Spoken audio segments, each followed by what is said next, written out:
Ilgai galvojom, ką ir kaipgi čia sukūrus savo mokyklai, Prienų Žiburio gimnazijai.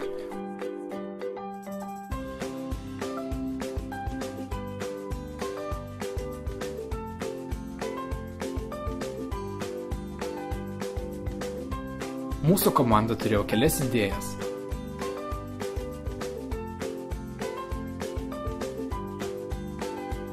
Įrengti filmų kambarį mokykloje, bet tuomet mokiniai visai nebelankytų pamokų. Padaryti miego kambarį, bet tada visi pramiegotų pamokas. Norėjom organizuoti ir vakarėlius, tačiau renginių ir taip daug. Bet ko labiausiai trūksta mokykloje, tai vaisių ir daržovių.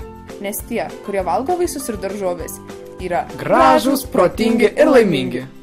Nusprendėm gimnazijoje pastatyti vaisių ir daržovių automatą. Tai lyg saldumynų aparatas, bet kitaip, su daržovėmis ir vaisiais. Jį pavadiname krimst, lyg graužiant traškę morkytę. Aparatas lauks kiekvieno trokštančio vitaminų ir mineralų bombos. Graužk morką ir būsi kietas.